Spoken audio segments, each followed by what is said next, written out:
Monde. Bonjour ceux qui sont en ligne.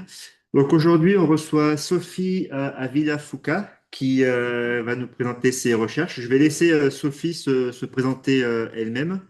Et comme d'habitude, à la fin de son séminaire, on aura du temps pour les questions. Sophie, je te laisse la place. Merci. Bonjour à tous. Bonjour. Bonjour à Jean-Marc qui a permis que je sois ici en train de présenter. Je sais que c'est une journée un peu spéciale le mercredi. Peut-être il y a des gens qui sont pas sur place, mais bon, je remercie tout de même. Alors, je vais me présenter très brièvement. Ben, moi, je suis une chercheuse à un institut au Mexique. C'est le Instituto de Investigaciones Económicas, Economic Research Institute. Et c'est à l'Université nationale autonome du Mexique, la UNAM. Vous avez peut-être entendu parler. C'est une grande université au Mexique. Il y a plusieurs campus. Quelques-uns se situent justement en zone côtière, Pacifique, du côté du Caraïbe ou même sur le golfe du Mexique. Alors, moi, je fais partie d'une initiative. Je vais en parler un petit peu plus dans quelques minutes, qui est le Laboratoire national de résilience côtière. Donc, ça fait partie, un peu comme le Marbec, plusieurs institutions académiques qui se sont réunies pour mettre en place des projets de collaboration et surtout pour la recherche de long terme. Et donc, maintenant, je vais présenter justement quelques projets qui font partie de ce laboratoire dans un site spécifique au Mexique. Bon, moi, je suis à l'origine, j'ai fait de la biologie. Ensuite, j'ai fait un master en aménagement des ressources côtières à l'université de Newcastle upon Tyne en Angleterre. Et j'ai fait mon doctorat en économie. Donc, du coup, moi, ce que je fais, c'est justement la recherche interdisciplinaire et je cherche toujours à avoir le lien entre les sciences sociales et les sciences naturelles. Donc, c'est un long trajet pour tout ça depuis. Et puis, depuis quelques années, disons déjà 10 ans peut-être, j'étudie surtout les trajectoires des systèmes socio-écologiques. Je vais expliquer ce que c'est. Et aussi d'autres disciplines plutôt en économie, la valorisation économique des services environnementaux ou alors l'évaluation des politiques gouvernementales, entre autres. Aussi, j'ai beaucoup travaillé le développement des zones rurales, surtout vis-à-vis de la diversification des activités productives. Alors, bon, ça, c'est mon trajet. J'ai travaillé aussi dans différents projets avec des différentes organisations. J'ai participé à l'évaluation IPES, dont Jean-Marc a coordonné au dernier chapitre de politique publique. Et j'ai aussi travaillé dans des initiatives pour l'évaluation des types de l'ONU. TIP, c'est pour analyser la valeur économique des services environnementaux pour le café. Et bon, entre autres. Donc voilà, si vous avez des questions, après on peut voir. Je vais faire la présentation en anglais parce que c'est surtout les mots techniques, je les connais plus en anglais. Donc sinon, je vais faire du français et de l'anglais en même temps, ça va être un peu le bordel. Donc je préfère le faire en anglais, puis ensuite les questions et la discussion, on peut le faire en français. Ok? Ben, merci. Alors, c'est comme ça. Okay, so I will start first explaining what is social ecological systems, probably for the ones that are not very aware of this concept. This is a concept that has been used quite a lot for linking social and nature systems. And so they are conceptualized as adaptive complex systems where you can see the interaction of social and natural subsystems in a dynamic way with feedback loops and nonlinear and dynamic thresholds. So the idea here is that you can analyze those interactions They are not linear, so it is very difficult to analyze the trajectories. That's why we are using modeling that are not really necessarily made in a linear way. We're using linear equations. And also, there are interactions between different scales. So we have local scale, or that is linked to different processes that are taking place in a regional location and a global location. So the idea is also to see those interactions, how the local scale can affect the global and the other way around as well. So this is, if you see some research, you can find many papers on social ecological systems. Some of them are located in forests, ecosystems, and some others in coastal, as we are working now. So what is the trajectory of a social ecological system? It is the direction and the pathway. So that is, it can be increasing, but also it can be very unlinear, or you can also have other ways that those systems are changing on time and space. Also, the adaptive cycle has been proposed by Holling many years ago for different ecosystems, and it has been also used as a framework to analyze social ecological systems. I will explain that in a minute. So that is a trajectory. The resilience concept has been evolved a lot. So you can find initial definitions for natural sciences, for social sciences after that, or even before that from an engineering point of view. Now you can see different social ecological definitions, and you can also find similarities nowadays with the vulnerability framework. I'm not going to explain all the evolution of this concept, but it has been changing quite a lot.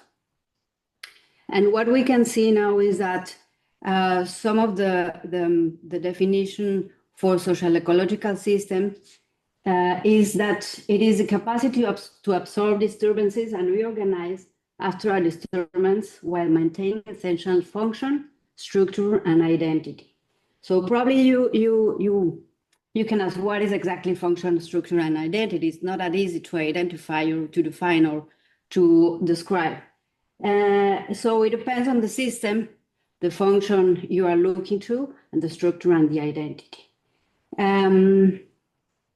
So for instance, in terms of social ecological systems, one function could be that the fisheries activity can be maintained using different assets or aspects of the fishery, and also the identity is that activity it is still the identity of a fisherman.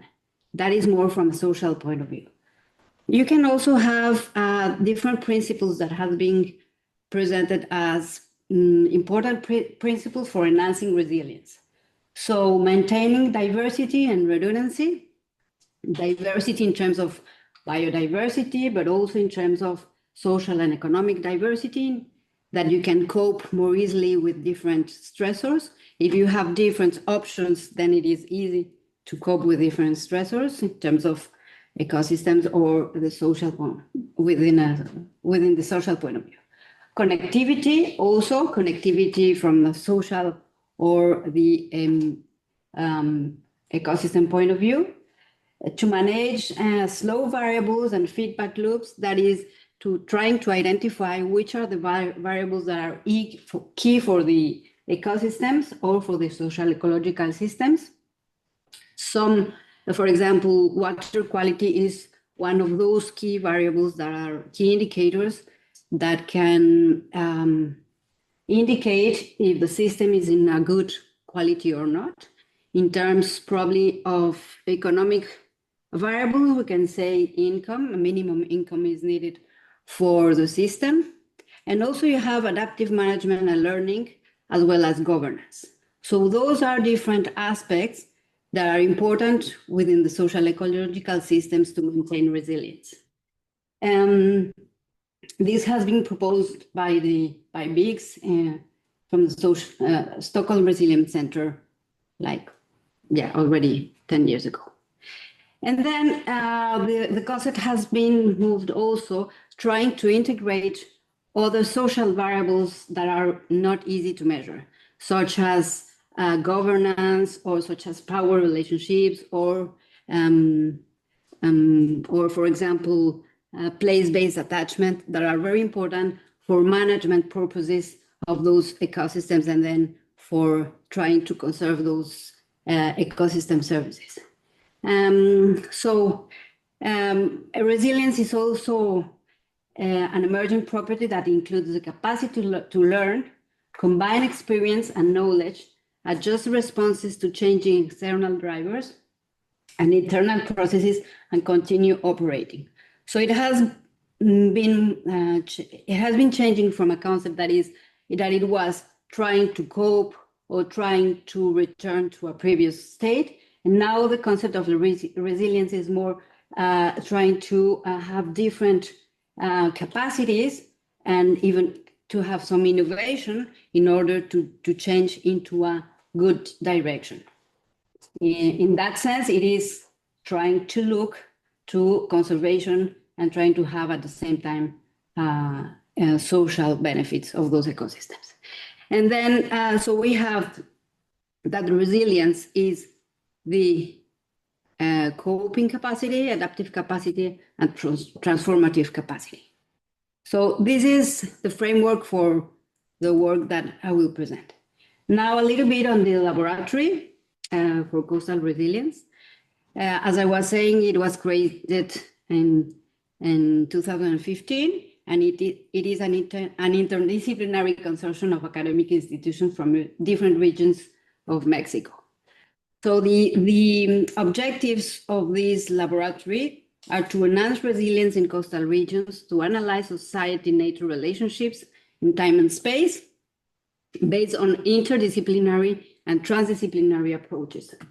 And finally, to trying to build a co-construction of strategies for coastal resilience. So we have three main axes: long-term research, that is monitoring of key variables, slow variables, or key processes that are determining the trajectory of those systems. Transdisciplinary, for that, we are doing report cards. That is a methodology that is used by the in different parts of the world, especially in the United States. Mainly, it is to build some indicators of the health of the social ecological system with different actors. So you have along 1 year, 3 or 4 workshops where you are working with different stakeholders, could be government, NGOs, communities, and trying to identify which are the main indicators for those places, and if they have information, and if we can identify thresholds for those indicators. And so the report cards are published. You can find them in the laboratory webpage, and we have already all the report cards for all the observatories that we have. We have 7 observatories, and also we are working now for the Gulf of Mexico in a project with United Nations, trying to do a report card for each one of the states of the Gulf of Mexico. So it has been quite useful as an interaction, as a way of interaction with different stakeholders. And we have also science communication, webinars, seminar, etc. So the 7 observatories that we have in the Gulf of Mexico, so you can see that some of them are located in the Gulf of Mexico, Caribbean, and the 2 others in Copalita, Oaxaca, that's the case study that I will present, and another one in the North Pacific.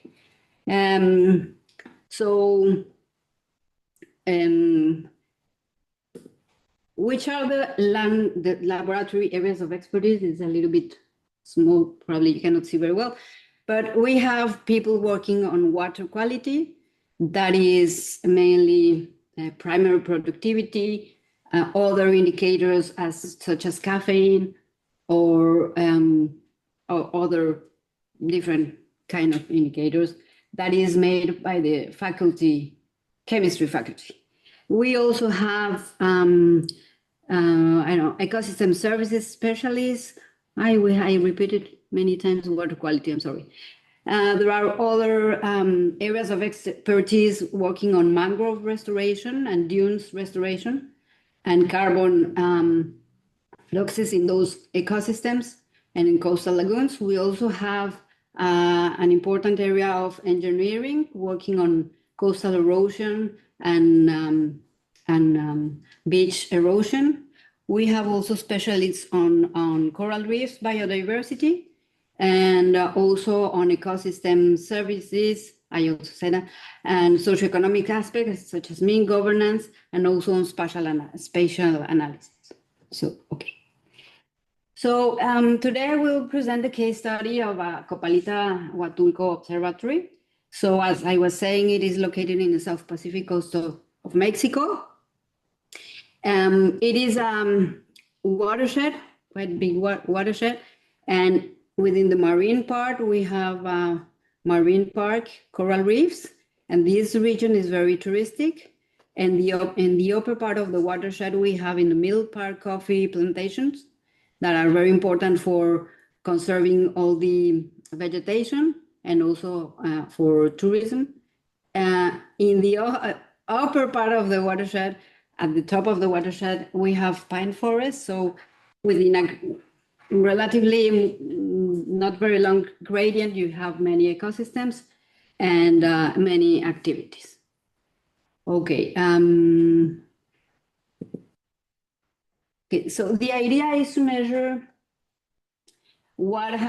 some of the historic changes using qualitative analysis, but also land use changes analysis to measure a baseline and trying to see which are some of the actual conditions in terms of socioeconomic aspects, and also to future aspects such as modeling climate change effects in different parts of the watershed. I'm not going to present all of that, but just to have, you can have the big picture of what we are trying to say.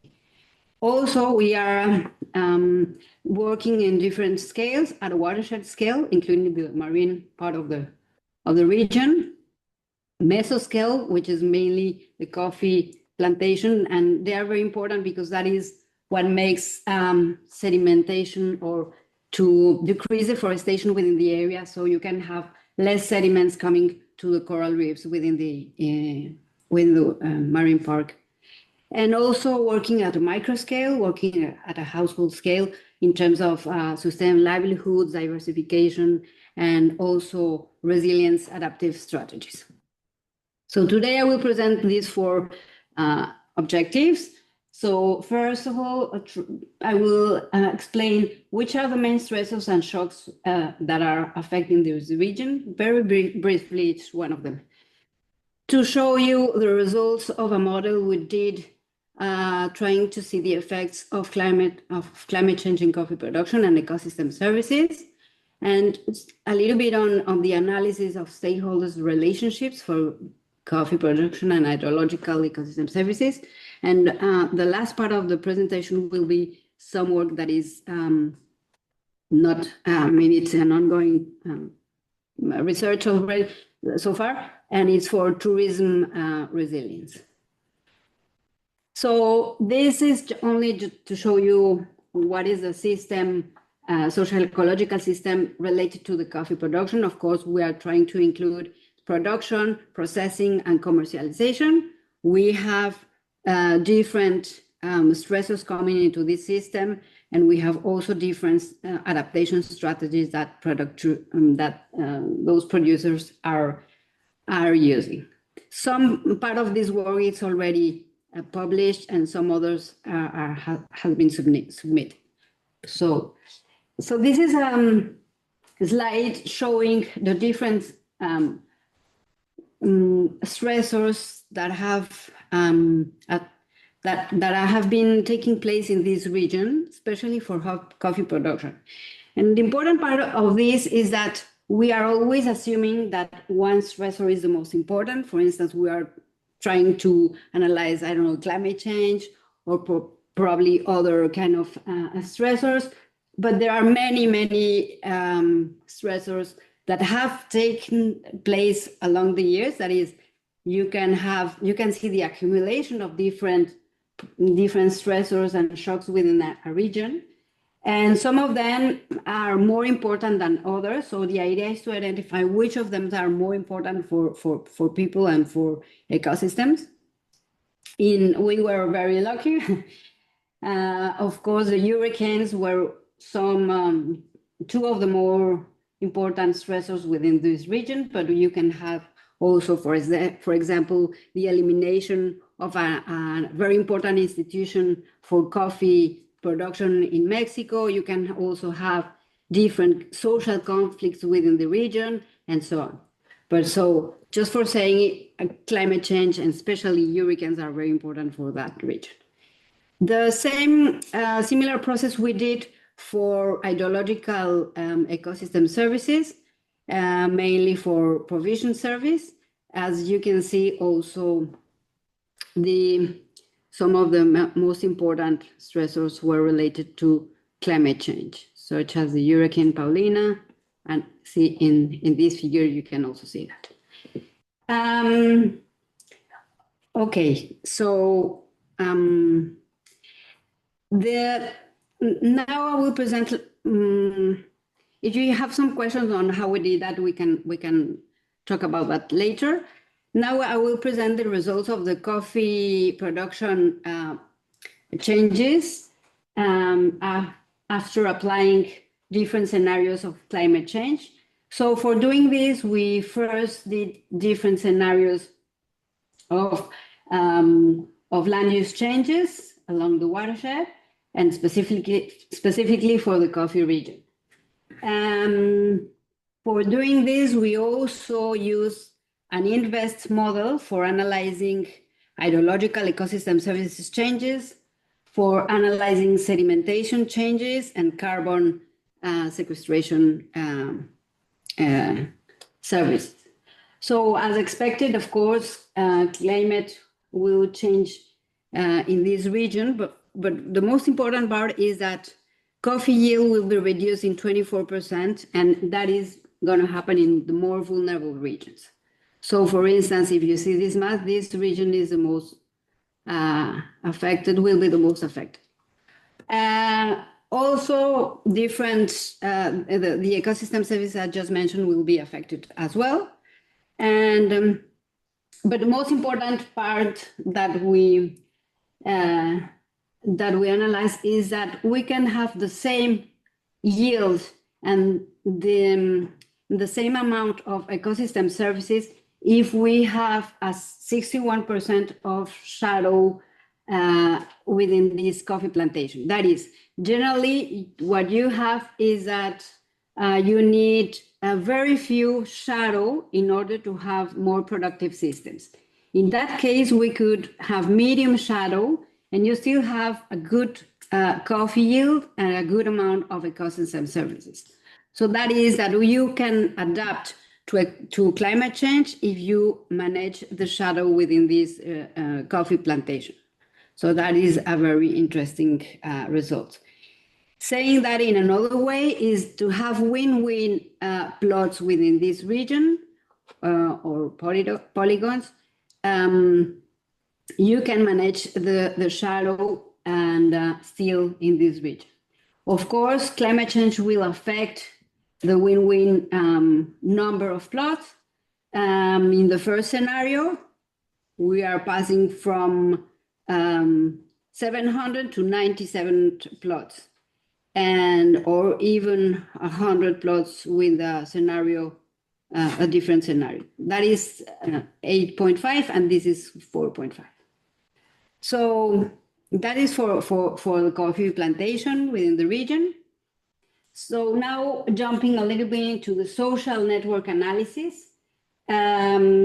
this is for the coffee value chain. So what generally you do when you are doing social network analysis is to survey different stakeholders within the value chain, and you are asking them which kind of relationships they have with other actors. So this is a very innovative analysis because it is a multiplex social network analysis. So generally you have not different layers, you have only one layer, but in this case we had different layers. Within the production level, we have the layer of financing, information, and supplies. And for the transformation, we have information, supplies, and for commercialization, so just one layer. So that means that we were looking all these aspects that help all the social network to be linked, such as sharing information or sharing financing or sharing different supplies. So it was very interesting to see that diversity and connectivity have changed on time. So we had more actors being involved, more stakeholders being involved in the second period compared to the first one, and also more connectivity. So that helps producers and commercialization to keep on time. That is, they could still doing their activity because they had many problems because of roast.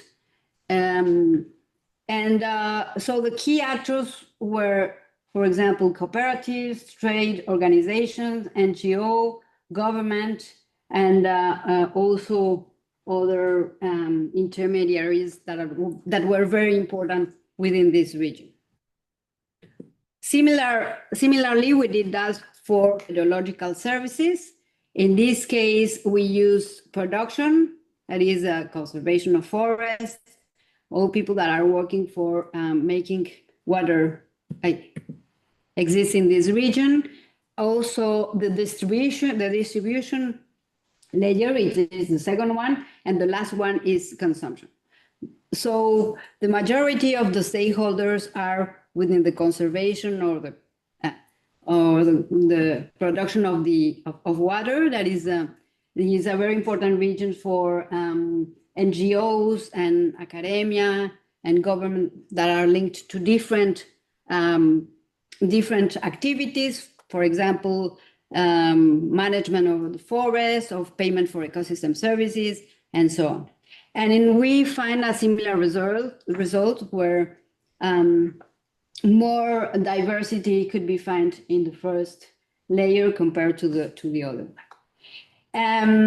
Just to link that to the resilience framework, so as I was saying, diversity and connectivity are some indicators that could be important for resilience in social ecological systems.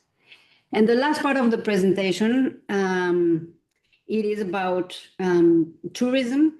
And for this, we are using dynamic modeling, trying to link nature tourism activities. Mainly it is for scuba diving and snorkeling. So how the tourism satisfaction and arrivals and then income could be related to the quality of the coral reef in terms of biodiversity, water quality, and also congestion.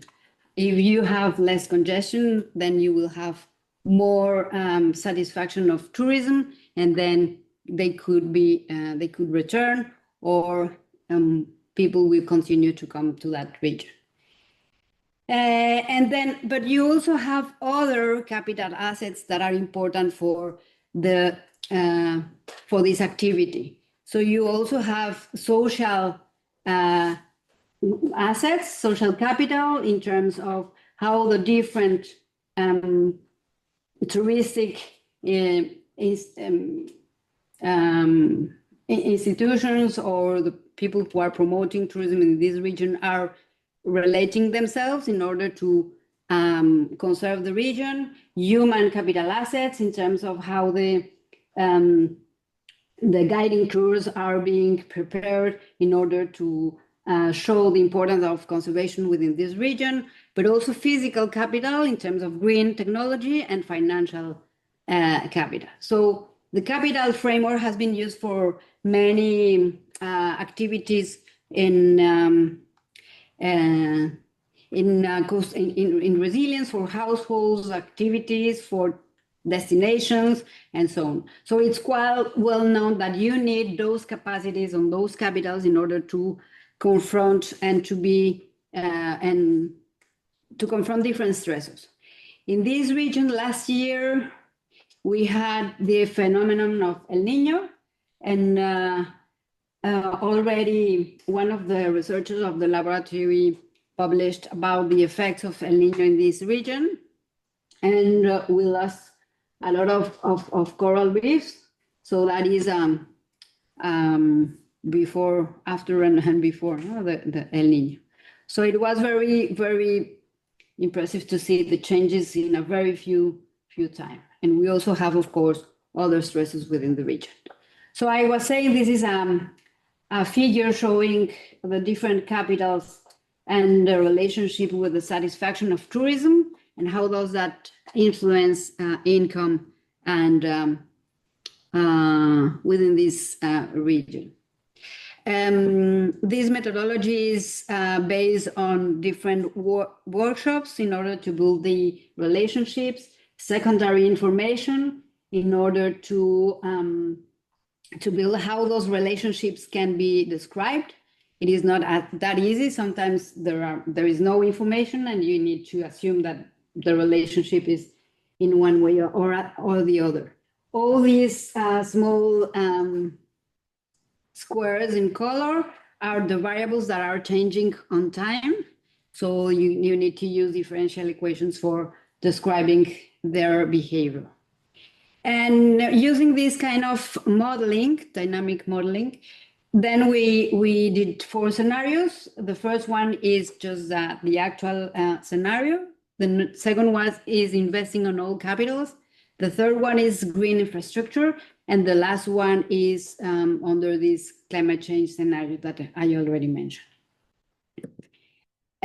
So just very briefly, for the actual scenario, you, of course, all the coral reefs will be affected, importantly. For the second scenario, where you have investment in all capitals, then you can see a recovery of coral reefs, and also you can see an amount of increase in tourism demand. So it's a positive scenario, if I can say like that.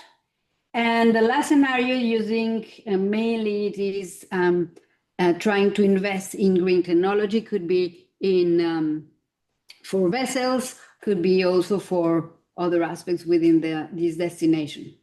And so you can see some positive effects, but in both, but not as much as the previous one. And of course, if under this scenario of El Niño that I was saying, 90% of coral reefs were lost. So you need to invest in the other capitals in order to recover this scenario. So using this kind of modeling is not a predictive tool. It is more a tool in order to see some behavior of the system. And it is very useful to show to the marine park, for example, just to say, if you do this, this scenario could exist, and so on. So in order to show different management possibilities, this kind of modeling is useful as well. There are many trade-offs, but it is interesting to see how those can behave with using different stressors. So just as a conclusion, in this presentation, we can conclude that climate change has important effects on coffee production, tourism, demand, and ecosystem services. That's not very surprising. And we can identify some thresholds And using those, then we can build some recommendations and management of options within the watershed, including the upper part, but also the marine part of this social ecological system. Stakeholders are very dynamic on time and space, and they are increasing diversity and connectivity as one of their strategies for adapting to the different stressors that I said. Capital assets and capacities allow Copalita-Huatulco to cope towards climate change and other stressors, especially for tourism, but also we are analyzing that for households. Studying social ecological trajectories and resilience allow an integrated analysis of stressors effects, and coastal observatories are important for enhancing coastal resilience. And that's it. Merci.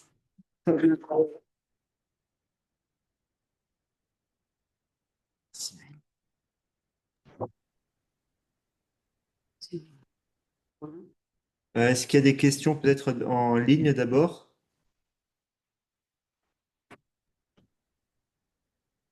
Sinon, ici dans la salle à 7. Moi, j'avais une question. Ah, bah vas-y. Bonjour, merci beaucoup pour la présentation. J'avais une question sur la résilience et sur de ce que je vois, il y a beaucoup une mesure qualitative de la résilience et je me demandais si vous utilisiez aussi des éléments quantitatifs. Et puis, deuxième question, est-ce qu'en fait c'était pertinent d'utiliser du quantitatif ou est-ce que le qualitatif, le paradigme qualitatif était plus approprié et pourquoi? La première partie, la partie historique, c'est plutôt qualitatif. C'est semi-qualitatif parce qu'on utilise aussi un programme qui s'appelle MaxQDA. Donc, tu peux aussi faire des analyses statistiques de ce que tu as dans les interviews et tout ça. Et donc, mais là, puisque c'était historique, ben, souvent, tu n'as pas les données pour savoir, surtout vis-à-vis des différents acteurs, qu'est-ce qu'ils ont fait ou ils n'ont pas fait. C'est très difficile d'avoir ça. Donc, justement, ça, c'est plutôt qualitatif. Et pour ça, on a utilisé le Adaptive Cycle comme, disons, une référence pour savoir comment le système avait changé dans le temps. Évidemment, ben, c'est très différent au cycle, justement. C'est pas comme ça que ça se passe, mais bon, c'était assez utile. Et puis, les autres résultats que j'ai montrés, c'est pour le café, c'est une modélisation mixte. D'ailleurs, c'est ici au CIRAD qui a été créé, ça s'appelle Ocelet. C'est une programmation un peu d'acteurs, mais aussi en utilisant des données, même des données biologiques ou des sols. Tu peux faire un mélange de tout. Donc, c'est assez quantitatif. Et la dernière partie de la modélisation en air, c'est aussi quantitatif, mais s'il n'y a pas les données, parce que c'est vrai que pour faire ce type de modélisation, il faut assez de données dans le temps pour voir comment les données changent et donc pouvoir faire la modélisation. Parfois, ben, on utilise seulement, disons, soit des possibilités en utilisant d'autres informations qu'il y a dans les articles, ou alors on met un changement assez subjectif, je veux dire. C'est un scénario possible, mais c'est vrai qu'il n'y a pas des données forcément derrière ça. Mais du coup, quand vous avez des données et que tu peux faire du quantitatif ou du semi-quantitatif, une mesure de la résilience, pour donner un exemple, ça peut être quoi? Un temps de retour à l'équilibre? Oui, exactement. Donc ici, l'intérêt, c'est de chercher un point d'équilibre entre deux variables, par exemple, disons la partie économique et la partie environnementale. Donc, on veut qu'il y ait, je ne sais pas, la conservation de 10 hectares et ça va donner donc qu'il y ait des bénéfices économiques à un secteur. Voilà. Donc, il faut qu'il y ait un minimum des deux. Il faut on ne peut pas tout conserver sans qu'il y ait des entrées pour les gens, mais en même temps, il faut la conservation pour que cela puisse puissent exister. Donc, c'est justement les thresholds que je disais, c'est justement chercher ces points d'équilibre entre deux. Et ça, c'est assez utile en utilisant la dernière méthode que je disais. C'est surtout ça, non? Et vis-à-vis des réseaux sociaux, c'est plutôt, c'est plus normatif, c'est-à-dire, on dit si la diversité et la connectivité a augmenté, donc euh, on, on prend ça comme des indicateurs de résilience. C'est pas toujours comme ça, c'est vrai. Ça, c'est un point, il faut faire très attention, mais c'est une façon de parler de la résilience aussi. Ok, merci beaucoup.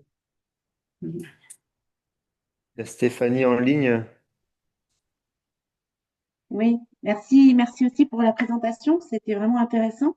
J'avais une question qui était un peu dans la lignée de celle de Youssef, qui était sur comment est-ce que vous aviez évalué la résilience des socio-écosystèmes et plus particulièrement dans le maintien des services en utilisant les analyses de graphes. Donc, je comprends que c'est des caractéristiques type les métriques de diversité, de connectivité, mais ce que vous avez aussi explicité, c'est que vous exploitiez le fait que vous pouviez regarder les connexions avec plusieurs niveaux, donc avec cette approche un peu multiplexe. Et du coup, j'ai pas bien compris comment est-ce que vous utilisiez la connexion en fait entre les différentes couches. Donc ça, c'était la première question. Puis ma deuxième question, elle porte plus sur les modèles et le fait que vous avez co-construit les modèles avec les partenaires.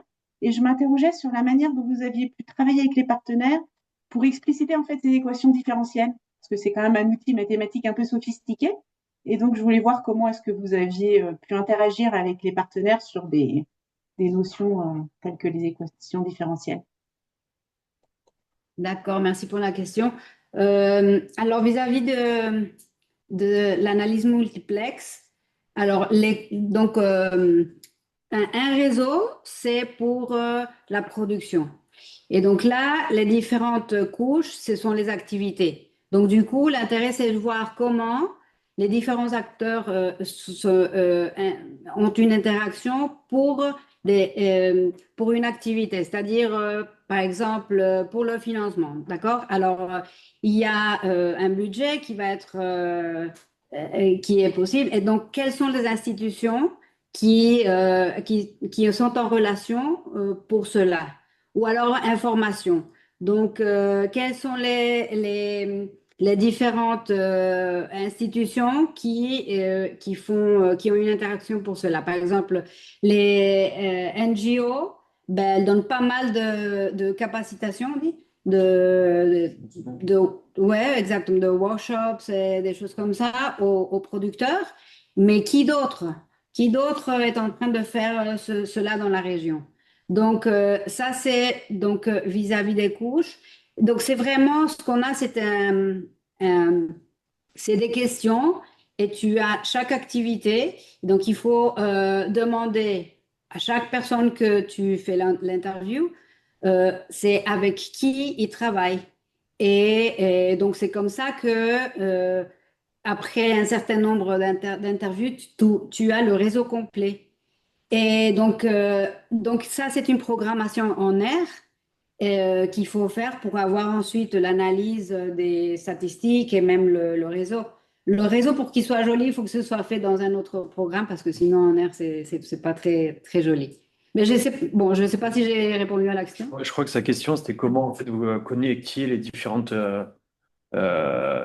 couches. Layers. Et, Ouais, Mais ça, elles sont pas traitées de manière indépendante, en fait. Elles sont traitées de manière conjointe. Donc, en fait, il y a des... Oui. Ma question, c'était, est-ce que les acteurs qu'on retrouve sur une des couches sont aussi sur une deuxième couche? Et du coup, on peut regarder la connectivité conjointe sur les différents niveaux, ou est-ce que c'est traité de manière totalement indépendante? Non, alors, pas forcément les mêmes acteurs sont dans les mêmes layers. D'ailleurs, il y a toute une discussion théorique là, vis-à-vis de si c'est multi-layers, donc c'est qu'il y a les mêmes acteurs dans tous les niveaux. Voilà. Et puis donc, du point de vue de la programmation, ça a une différence. Mais ici, en réalité, ce qu'on a fait vraiment, c'était un multi-layer. Donc, c'est pas nécessairement que tous les acteurs sont dans les mêmes niveaux. Donc, Et comment on fait la relation? Mais c'est justement en demandant, c'est aller voir tous les acteurs et en demandant s'ils ont une relation avec un autre acteur. Et c'est comme ça qu'on construit le réseau. Donc c'est vraiment avec les données de ce que eux ils disent. Je ne sais pas si c'est ça. Et, et donc, il y a des différentes mesures quand on étudie les réseaux sociaux pour mesurer la connectivité. Donc, Versatility Index ou H-Index, des différents index qu'on peut voir. Sur le paper on collaborative management, il est déjà sorti. Je peux vous envoyer ça, comme ça vous verrez comment on a mesuré la connectivité entre les différents niveau. Ok, je veux bien, ouais, merci. D'accord, merci. Et l'autre question, alors, c'était sur... L'autre question, c'était plutôt sur le travail avec les différents acteurs dans la construction du modèle, hein, et le fait que vous ayez réussi à échanger avec eux sur l'utilisation d'équations différentielles. D'accord. Alors, avec les différents acteurs, on ne présente pas les équations différentielles, c'est sûr. Et donc, on fait plutôt des workshops où on présente, par exemple, s'ils considèrent qu'une variable est en relation avec une autre, et surtout si les scénarios possibles, non, les scénarios qui leur intéressent, tout ça. Vraiment, la mathématique derrière, de la relation stricte du point de vue mathématique, ça vient plutôt d'articles ou d'autres ou de recherches sur le site qui puissent être déjà euh, connus. Par exemple, si on sait qu'il y a de la recherche sur l'effet de la qualité de l'eau sur les coraux, donc, on peut utiliser ce type de données ou d'équations ou de relations pour la mettre en place dans le modèle. Ça, ce serait l'idéal, d'avoir toutes les relations qui soient déjà étudiées sur place, mais généralement, c'est pas ce qui arrive. Donc, il faut faire un mix pour la partie un peu plus mathématique. Donc, avec les gens, on ne présente pas des choses très techniques, c'est vraiment leur avis et Oui. ensuite c'est une façon de comprendre comment ils pensent ou de ce qu'ils veulent, évidemment. Ok. C'est comme ça. Merci. De rien, je vous en prie. Question ici. Une petite question. J'avais une question sur les données que vous aviez pour faire le réseau, donc tu as répondu. Donc, j'imagine qu'il y avait beaucoup d'enquêtes. C'est à peu près quoi le volume d'enquêtes que vous avez mené pour... Ça dépend du système. Mais par exemple, pour le café, on avait environ 70 enquêtes. C'est pas énorme, Non, c'est pas c'est pas énorme, c'est pas énorme. 70 enquêtes. C'est impossible d'avoir tous les producteurs de café, ça c'est impossible. Ouais. Donc il faut vraiment choisir, par exemple, des représentants des organisations ou alors des régions. Il faut que ce soit évidemment valable pour la région. Non, mais À peu près, en pourcentage, tu dirais que ça serait combien d'acteurs que vous avez interviewés par rapport aux acteurs actifs dans le système? ben, comme nous, on a pris justement des organisations qui regroupaient plusieurs producteurs. Ça a beaucoup aidé parce que si on aurait voulu faire tout, ça aurait été impossible. Mais donc là, je pense qu'on avait environ la moitié des acteurs qui auraient pu être interviewés. Et pour le cas, pour les services hydrologiques, là, c'est la même chose. On ne va pas aller chez toutes les personnes voir comment elles utilisent. Mais donc, on a pris, ça, c'était, je ne me souviens pas très bien, encore une cinquantaine d'interviews. Donc, le plus tu as, c'est le mieux, évidemment. Mais il faut que ce soit vraiment représentatif, au moins, de ce que tu veux. Oui. Donc, j'avais une question sur la dernière partie. Tu as donné des chiffres assez impressionnants de l'effet des El Niño, 97% de blanchiment. Oui. Après, la question, est-ce que c'est revenu après quelques mois? Blanchissement. Est-ce que c'est revenu après quelques mois? Et alors après, il y a quelque chose que je n'ai pas bien compris dans ton sortie de modèle. Parce que si on a un effet comme ça massif plus, en plus, il y a toutes les tempêtes, les hurricanes, etc., les ouragans qui vont détruire les coraux physiquement. On se dit que bah là, la pression environnementale, elle est énorme sur les coraux. Mais en quoi, tu parlais de capacité et de capital investment pour améliorer la santé des coraux. Et ça, alors, je n'arrive pas à savoir. Pas expliqué d'ailleurs. Ouais, qu'est-ce qu'il y aurait derrière ce... Alors, là, dans ce modèle, ce qu'on a fait, c'est justement utiliser plutôt, si les vessels, si les bateaux utilisaient des moteurs solaires électriques, comment la qualité de l'eau pourrait changer. Mais donc, moi, et aussi on a des données de qualité de l'eau de la région vis-à-vis de l'eau qui vient des eaux résiduelles.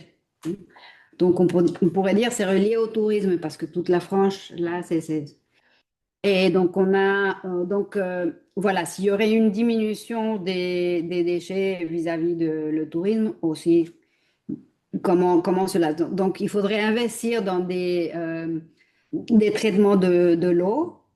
Et donc, c'est cela comment on pourrait changer.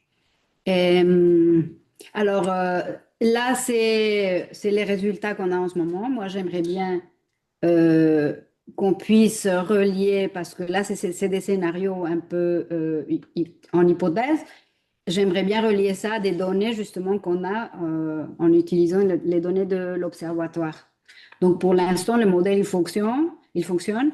Et on a quelques scénarios, mais il faudrait, à mon avis, pour le faire encore plus robuste, non, comment on dit, utiliser plus de données de la région. Donc, c'est ce que je voudrais faire à la suite. Et alors, les coraux, ils ont commencé à se récupérer.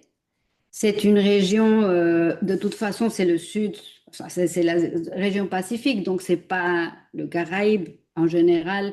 Les eaux dans cette zone-là, c'est pas si clair, donc ils ont un peu plus de difficultés à grandir les coraux de ça. Et ils ont commencé à se récupérer, mais pas énormément, ça a à peine commencé.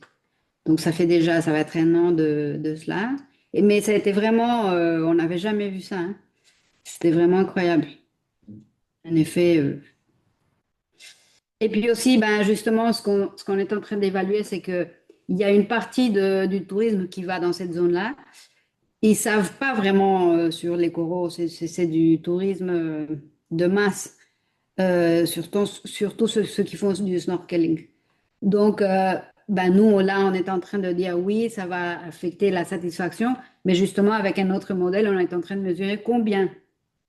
Non, si vraiment, parce que parfois, les gens, comme ils ne connaissent pas, ben, s'ils voient un poisson 10, 20, ça ne fait pas de différence, ils iront tout de même.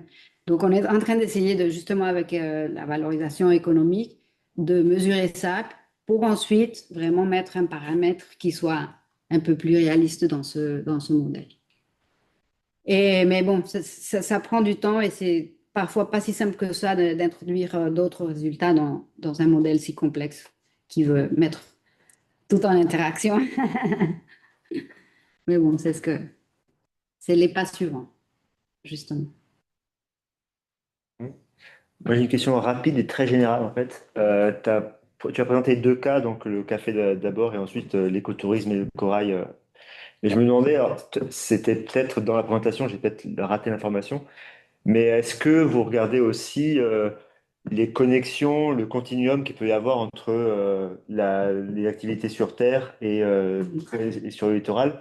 Et du coup, est-ce que vous arrivez à mettre autour d'une table ces différents acteurs qui ont des intérêts différents à court, moyen, long terme? Oui, ben justement là,